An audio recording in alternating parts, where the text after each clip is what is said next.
আসসালামু আলাইকুম মনেরা। তো তোমরা আমার হাতে যে বড় মাছটা দেখতে পারতেছো, এটা কিন্তু আমরা মাছের টোপ হিসেবে ব্যবহার করবো, যার কারণে এটা পানিতে ফেলে দিছি। And রাত হয়ে গেছে, যা আছে কপালে দেখা যাবে কালকে সকালে। তো মনেরা সকালের সাথে সাথে আমরা কিন্তু এসে এখানে মাছ পানি সেচে মাছ ধরা কিন্তু শুরু করে দিছি। অলরেডি প্রথমে দেখতে পারতেছো আমার হাতে একটা বিশাল সাইজের কাঁকড়া চলে আসছে। এন্ড কাঁকড়াটা কিন্তু আমার পায়ে জড়িয়ে ধরছিল। এন্ড তাদের কিন্তু বিশাল বিশাল দুই সাইডে দুইটা হাত থাকে, তোমরা কিন্তু অবশ্যই জানো।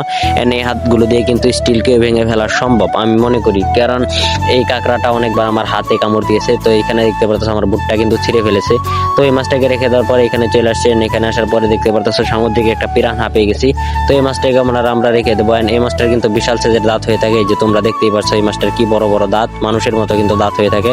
এই মাছটা কিন্তু মানুষকে অনেক সময় কামড়ও দিয়ে থাকে। তো এই মাছটাকে আমরা রেখে দেবো। কারণ সময় কিন্তু খুবই অল্প, তার কারণে আমাদের তাড়াতাড়ি মাছগুলো ধরতে হবে। তো এরপরে দেখতে পারতেছো একটা ছোট্ট তেলাপিয়া। এটা রেখে দেওয়ার পরে এখানে দেখতে পারতেছো আরো একটা, এটা কি মাছের পোনা তুললে দেখতে পারবো। তো এখানে একটা কোরাল মাছের পোনা ছিল, তো এই মাছটাকে আমরা রেখে দিছি। এরপরে দেখতে পারতেছো ছোট্ট আরো একটা তেলাপিয়া মাছ পেয়ে গেছি। তেলাপিয়া মাছগুলো কিন্তু ইদানিং একটু বেশি বেশি পাওয়া যাচ্ছে।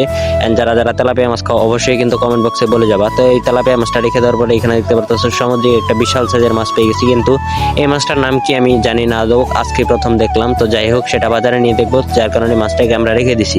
তো এরপরে দেখতে পারতেছো একটা ছোট্ট সাইজের আর একটা তেলাপিয়া মাছ পেয়ে গেছি। তো এরপরে মনারা আমরা আরো একটু খোঁজাখুঁজি করতেছিলাম যে আরো অনেকগুলো মাছ ধরার বাকি আছে, যেহেতু অনেক বড় জায়গা। তো এরপরে আরো একটা তেলাপিয়া মাছ পেয়ে যায়। এই মাছটাকেও কিন্তু আমরা রেখে দিই। এখানে হাতাহাতি করার পরে এখান থেকে আমরা একটা নীল কালার নাকি এই যে দেখতে পারতেছো একটা আকাশি কালারের মতো মাছ পেয়ে গেছেন। এটাও কিন্তু একটা নতুন মাছ, যারা যারা নাম জানো অবশ্যই কিন্তু কমেন্ট বক্সে বলে যাবা। তো এখানে হাত দেওয়ার পরে এখানে দেখতে পারতেছো কি আরো একটা সামুদ্রিক বিশাল সাইজের একটা মাছ পেয়ে গেছি। এই যে তোমরা দেখতেই পারতেছো মনারা, মাছটার সাইজ কি দেখো। এন্ড মাছটার পেটে কিন্তু অনেক বেশি ডিম রয়েছে, যার কারণে মাছটা অনেক বেশি দাম হবে।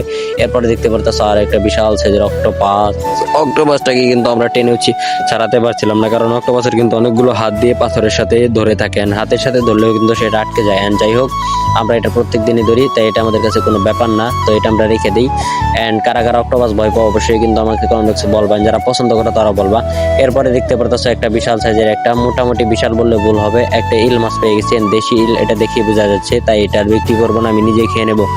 তো মনারা, আজকের ভিডিও এই পর্যন্ত। যারা যারা ভিডিওতে লাইক করো না অবশ্যই লাইক করে দেবা, কমেন্ট করবা, সাবস্ক্রাইব করবা। টাটা, আল্লাহ হাফেজ।